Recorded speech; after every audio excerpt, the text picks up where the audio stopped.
Hello, fans of inspiring stories of resilience, talent, and courage.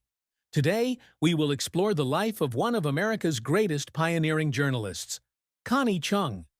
From growing up as an Asian girl in the heart of Washington, D.C., to becoming the first Asian woman to co-anchor a national evening news program, Connie broke barriers to write history. If you are fascinated by the journey of overcoming prejudice and challenges, please subscribe and ring the notification bell on our channel so you don't miss any stories. Step into the world of Connie Chung, where the spotlight meets the dark corners of sacrifice and perseverance. In the early 1990s, Connie Chung stood at the pinnacle of American television journalism, a symbol of strength and talent. With her sleek black hair, piercing gaze, and confident anchoring style, she became the first woman of Asian descent to co-anchor the CBS Evening News, a milestone in the media industry. Her interviews, from President Richard Nixon during Watergate to basketball star Magic Johnson when he came out about HIV, kept millions of viewers across the country glued to their screens. Connie was more than just a journalist. She was a cultural phenomenon, a source of pride for millions of Asian Americans, especially the young girls named after her, who looked up to her as a symbol of dreams and success. But the aura of fame, like a towering mountain, always hid deep abysses. Behind the confident smiles and pointed questions, Connie faced relentless pressure, gender and ethnic prejudices, and the harsh decisions of the media industry. What really happens when the spotlight dims? How did a shining star like Connie Chung face challenges that forced her to abandon the position she had worked so hard to achieve? Discover the story of the real person behind the legend, a journey that is both inspiring and heartbreaking. Constance Yu-Hwa Chung was born on August 20, 1946, in Washington, D.C., to a proud but wounded Chinese-American family. The youngest of 10 siblings, 5 of whom died in wartime China, Connie grew up in a household burdened by loss and sacrifice. Her father, William Ling Chung, an intelligence officer for the Chinese nationalist government, immigrated the family to America less than a year before Connie was born. Her mother, Margaret Ma, was a strong woman who also dealt with the pain of war and separation from her homeland. Her parents' marriage was arranged, a common tradition in Chinese culture at the time, but the love and respect between them helped the family overcome the initial difficulties in a foreign land. Although living in Washington, D.C., the center of American power, the Chung family was not wealthy. Her father worked as a diplomat, but after leaving China, he had to start over with humble office jobs, often working overtime to provide for the family. Her mother, although intelligent and educated, chose to stay home to care for her children, but always encouraged them to study and strive. Connie grew up in a small apartment where everything was saved and reused. Family meals were often rice, vegetables, and a little meat, but were filled with stories about Chinese culture, patience, and hard work. These values were deeply ingrained in Connie, shaping her into a shy and determined girl. But Connie's childhood was not all about material hardship. The loss of her 5 siblings before she was born left a huge void in the family. Her parents rarely spoke of their lost children, but the sadness hung over the house like a cloud. Connie, with the sensitivity of a child, often felt pressured to be a source of comfort for her parents. She once said that she always tried to make them laugh, even though she herself sometimes felt lost in the invisible expectations. As an Asian girl in a predominantly white community, Connie also faced curious looks and sometimes discrimination. At school, she was often teased for her monolid eyes or the way she pronounced her name, making her feel like she didn't quite belong anywhere. To overcome these difficulties, Connie turned to books and education as a way to assert herself. She excelled in school, especially literature and history, and was a regular in debate clubs in high school. These debates not only helped her build confidence, but also sparked her passion for storytelling and truth-seeking. At age 16, she began working part-time at a local grocery store, where she learned how to interact with strangers and deal with difficult customers. These odd jobs, from stocking shelves to working the cash register, not only helped her earn extra money for her family, but also taught her the value of hard work and patience. Music and television also became a refuge for Connie during her childhood years. She loved watching TV news, especially fascinated by journalists like Walter Cronkite, who seemed to tell the world's story with calm and authority. Sitting in front of the TV with her family at night, Connie began to dream of one day becoming a part of that world. It was the hardships of her childhood, from the lack of material things to the emotional scars, that shaped a resilient Connie Chung, willing to face any challenge to achieve her dream. Connie Chung's journey into journalism began with an unexpected opportunity, a combination of talent, daring, and a little luck. After graduating with a degree in journalism from the University of Maryland in 1969, Connie entered the media industry with a modest job at WTTG-TV, a local television station in Washington, D.C. There, she worked as a copy girl, a lowly position that consisted of running errands and delivering teletype news to reporters. But it was here that Connie met Maury Povich, a young journalist who was working as a news anchor. Although Maury was a star at the station, he barely noticed Connie, who was just a young, enthusiastic girl with no name. However, Connie did not let her lowly position deter her. She observed everything from how reporters wrote their stories to how editors selected stories. One day, when the station needed a weekend writer, Connie boldly suggested to the news director that she could take the job. When he refused, saying she needed to find a replacement for her current position, Connie did not hesitate. She walked out of the newsroom, crossed the street, went into a nearby bank, and convinced a bank teller to come work for the station. This daring not only helped her land a writing position, but also made people in the newsroom start to notice her. In 1971, Connie's talent was noticed by CBS News, and she was offered a job as a correspondent in the station's Washington bureau. This was a major turning point in her career. At the age of 25, Connie had the opportunity to interview President Richard Nixon in the midst of the Watergate scandal. The interview was not only a huge success, but also affirmed her name as a promising young journalist. But working at CBS was not easy. As one of the few women and the only Asian in the newsroom, Connie often faced skepticism and prejudice. She had to work twice, 3 times as hard as her male colleagues to prove her ability. Long nights in the newsroom, days chasing big stories, and being rejected simply because she was a woman forged Connie's iron will. Connie's most important mentor in her career was herself. Her determination and belief in herself helped her overcome any obstacles.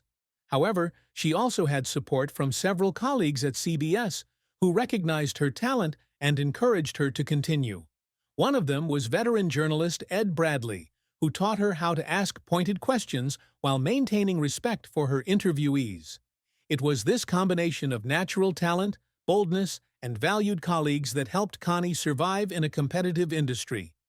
By the 1980s and 1990s, Connie Chung had become one of the most respected journalists in America. After moving to Los Angeles to anchor the evening news at KNXT, now KCBS, she quickly established herself as an accomplished broadcaster. In 1983, she joined NBC, where she anchored NBC Nightly News and other shows such as Today and NBC News at Sunrise.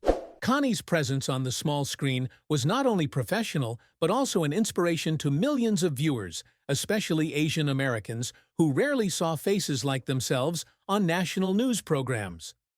Connie's career peaked in 1993, when she became the first woman of Asian descent and the second woman, after Barbara Walters, to co-anchor the CBS Evening News with Dan Rather. This was a historic moment, not only for Connie, but for American journalism. With her sharp yet subtle interviewing style, Connie has conducted many memorable interviews, from the captain of the Exxon Valdez after the 1989 oil spill to her exclusive interview with Congressman Gary Condit after the disappearance of Chandra Levy in 2001. These interviews not only showcased her talent, but also her ability to delve into sensitive issues with sensitivity and courage. What sets Connie apart is her hosting style, a combination of the professionalism of a veteran journalist and the intimacy of a storyteller. She has the ability to make complex stories easy to understand, making the audience feel like they are talking to a friend. In addition, Connie was known for her work ethic, always putting the truth first, even when it meant facing pressure from producers or authority figures. Her presence inspired a generation of Asian women, known as the Connie generation, with thousands of girls named after her as a symbol of success and overcoming prejudice. Connie's influence was not limited to journalism. She became a cultural icon, appearing on the covers of magazines like Time and People, and was honored with numerous awards, including multiple Emmys and Peabody Awards. She also acted in shows like Murphy Brown and House of Cards, demonstrating her versatility and adaptability. But more importantly, Connie paved the way for future generations of journalists, especially women and Asians, by proving that talent and perseverance can break down barriers. However, Connie Chung's spotlight did not last forever. In 1995, just 2 years after becoming a co-anchor of the CBS Evening News, Connie was abruptly fired from CBS. The decision was due to internal conflicts, especially tensions with colleague Dan Rather, who was reportedly unhappy with sharing the spotlight. Connie, with her dynamic and modern hosting style, was often seen as too commercial compared to Rather's traditional style. In addition, some critics and CBS executives said she focused too much on sensational stories, such as her interview with Kathleen Gingrich, Newt Gingrich's mother, when she asked her what her son thought of Hillary Clinton. While the question was controversial, it also reflected Connie's bold interviewing style, always seeking to dig deep into the truth. The departure from CBS was a big blow to Connie. She felt unfairly treated, as if her hard work and talent were not being recognized. In an industry still dominated by white men, Connie often faced gender and racial prejudice. She once shared that she felt like she was being judged not for her abilities, but for being an Asian woman who dared to break the rules. The silence from CBS after her firing only added to the sense of injustice, as if she had been quietly dismissed without proper explanation. In addition, Connie faced criticism from the public and the media. Some said she was too ambitious or self-centered, criticisms that her male colleagues rarely received. One notable incident was in 1995, when she was criticized for what was considered an insensitive question during the Oklahoma City bombing, when she asked whether local firefighters were capable of handling the disaster. Although the question originated from professional curiosity, it was twisted and turned into a reason for the public to turn their backs on her. After leaving CBS, Connie moved to ABC and then CNN, but she never regained her former status. The failure of CNN's Connie Chung Tonight in 2003, which founder Ted Turner called terrible, was another blow to her career. The continued pressure from the industry, along with unnecessary controversy, led Connie to reduce her television presence and focus on her family and more personal projects. After leaving the big spotlight, Connie Chung did not disappear from the public eye completely, but she chose to live a more private life, focusing on her family and new passions. She and her husband, Maury Povich, moved to Montana, where they owned a local newspaper, the Flathead Beacon. Not only did this keep them connected to the local community, but it was also a way for Connie to continue her passion for journalism in a different way, focusing on more intimate and meaningful stories. The newspaper has won numerous awards, becoming a source of pride for both husband and wife. Connie also devoted much of her time to raising their son, Matthew J. Povich, whom they adopted in 1995 shortly after she was fired from CBS. Becoming a mother changed Connie's life completely. She once shared that Matthew was the best part of her life, helping her find joy and meaning after her professional setbacks. She and Maury tried to create a loving and stable environment for Matthew, despite both of their busy schedules. In 2024, Connie happily announced that Matthew was engaged to his longtime girlfriend, Hunter, a milestone that made her and Maury extremely proud. In addition to her journalism and family work, Connie is involved in many charitable activities, especially initiatives supporting education, health, and social justice. She regularly speaks at colleges and community events, sharing her story to inspire younger generations, especially women and people of Asian descent. In 2024, she published her memoir, Connie, a memoir in which she recounts her journey with honesty and humor, from her early days in journalism to her personal and professional challenges. The book is not only a career story, but also a tribute to her family and the values she holds dear. Connie also changed her outlook on life. She learned not to take criticism too seriously and learned to enjoy the simple moments with Maury and Matthew, from cozy dinners to hikes in Montana. Her relationship with Maury, which has lasted for more than 40 years, is a testament to mutual respect and support. They often joke that the secret to their long-lasting marriage is not being around each other too much, but behind the jokes lies a deep love and understanding of each other's dreams and ambitions. Although she no longer appears regularly on television, Connie still participates in a number of small projects, such as guest appearances on shows like Today and presenting an award for Maury at the 2023 Daytime Emmy Awards. These returns, while not as dramatic, show that Connie still retains her sharpness and humor. She has not returned to the big spotlight, not because she can't, but because she has found happiness in a more modest life, where she can be herself without having to prove anything. At 78 in 2025, Connie Chung retains her optimism and energy, but she is not immune to the challenges of aging. While she has no specifics about serious illnesses like COVID or major surgery, Connie has shared minor health issues that come with age, like joint pain and fatigue. She maintains a healthy lifestyle, from daily walks in Montana to a balanced diet, with foods that remind her of her childhood, like dim sum and fried rice. Walking her dogs Taxi and Maury in Central Park or the Montana countryside is how she keeps her body and mind healthy. Internally, Connie has been on a long journey to make peace with herself.